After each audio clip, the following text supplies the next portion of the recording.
বিশ্ব নবী, আখেরি জামানার পয়গম্বর নবী মুহাম্মদ রাসূলুল্লাহ সাল্লাল্লাহু আলাইহি ওয়াসাল্লাম জাতির কাছে আসলেন। তিনি এসে বললেন, ইয়া আইয়ুহান নাস কুলু লা ইলাহা ইল্লাল্লাহ। প্রথম দাওয়া। রাসূলুল্লাহ বলছেন, ও জাতি, যদি মুক্তি পেতে চাও, নাজাত পেতে চাও, উচ্চারণ করো, বিশ্বাস করো, আমল করো, বলো লা ইলাহা ইল্লাল্লাহু মুহাম্মাদুর রাসূলুল্লাহ। আবু জাহেল বুঝছিল কলেমার অর্থ? উতবা, সাইবা, মুগিরার গোষ্ঠীরা বুঝছিল? বুঝেছে। তারপরে তারা চিন্তা করলো যে সর্বনাশ তো করছে, লা ইলাহা, কোন ইলাহ নাই, আইনদাতা নাই, বিধানদাতা নাই, তাহলে আমরা কি ঘরে বসে বসে কি করব? উনি নতুন একজন ইলাহ নিয়ে আসছে, আল্লাহ ছাড়া কোন ইলাহ নাই, তাহলে আমাদের কাজটা কি?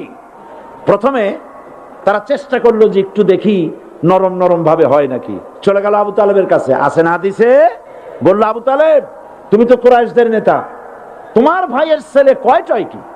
কি আশ্চর্যজনক কথা, লা ইলাহা ইল্লাল্লাহ, আল্লাহ ছাড়া কোনো ইলাহ নাই, তা আমরা করব কি?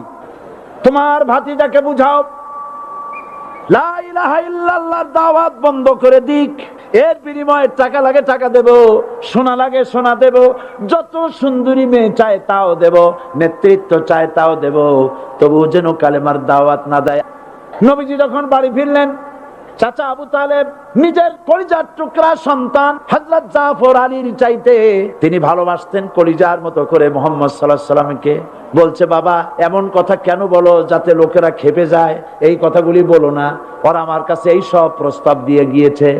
আমার নবী বলেন, ও আমার চাচা আবু তালেব, প্রস্তাবকারীদেরকে শুনিয়ে দেন, যেটা দেওয়া সম্ভব সেটা তো দূরের কথা, যেটা দেওয়া সম্ভব নয় তাও যদি তারা দিতে পারে আমারে, যেমন আকাশের সূর্যটা ধরে এনে ওরা যদি আমার ডান হাতে তুলে দেয়, আকাশের পূর্ণিমার চাঁদটা ধরে যদি বাম হাতে আমার তুলে দেয়, এর বিনিময়ে এক মুহূর্তের জন্য তাওহীদের দাওয়াত আমি বন্ধ করে দেব না।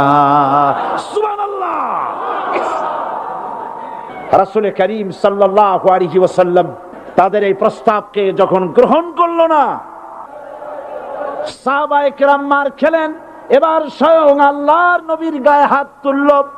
আবু জাহেল এসে হুজুরকে মারলেন, গলায় চাদর দিয়া এমন জোরে টান মেরেছে, রাসূলুল্লাহ পড়ে গিয়েছেন। হাদিসে এসেছে হুজুরের চোখ মোবারক ঠিকরে পড়ে যেতেছে, চেহারা মোবারক লাল হয়ে গিয়েছে, জমিনের উপর আছাড় মেরে ফেলেছে।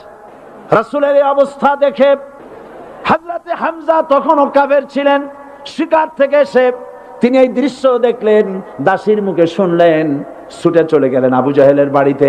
যায় বলে, আবু জাহেল রে, তুই মুহাম্মদ সাল্লাল্লাহু আলাইহি ওয়াসাল্লাম মেরেছিস, বল কেন মারলি?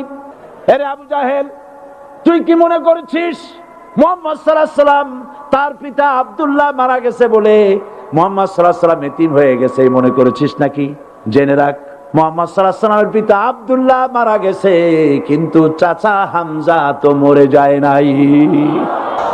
হাতের ধনুক দিয়া এমন জোরে আঘাত মারলেন, আবু জাহেলের মাথা ফেটে রক্ত ফিনকি দিয়ে বেরিয়ে এলো। হযরতে হামজা ঘরে ফিরে এসে রাসূল করিম সাল্লাল্লাহু আলাইহি ওয়াসাল্লামের মস্তক মোবারক কোলে উঠায় নিলেন আর বললেন, বাবা, তোমাকে মেরেছে বলে আমি আবু জাহেলের মাথাটা ফাটাই দিয়ে আসছি, তুমি খুশি হও। হুজুর বলছেন, চাচা, কার মাথা ফাটাইছো এইটা বলে আমারে খুশি করতে পারবা না। হযরতে হামজা বলেন, তুমি কি হলে খুশি হবে? হুজুর বলেন, হামজা চাচা গো, আমি খুশি হব যদি একটিবার চাচা তোমার মুখে শুনতে পাই ঈমানের কালেমা। হযরতে হামজা বলেন, মুহাম্মদ সাল্লাল্লাহু আলাইহি ওয়াসাল্লাম, আমি বুঝতে পেরেছি তুমি কোনো সাধারণ মানুষ নও। সাধারণ মানুষ হলে পরে তুমি প্রতিশোধে বিশ্বাসী হতে, খুশি হতে। প্রতিশোধে বিশ্বাসী হও নাই, তুমি অবশ্যই আল্লাহর নবী, কোনো সন্দেহ আমার নাই। তুমি সাক্ষী থাকো, আমি পড়ে নিলাম, লা ইলাহা ইল্লাল্লাহু মুহাম্মাদুর রাসূলুল্লাহ।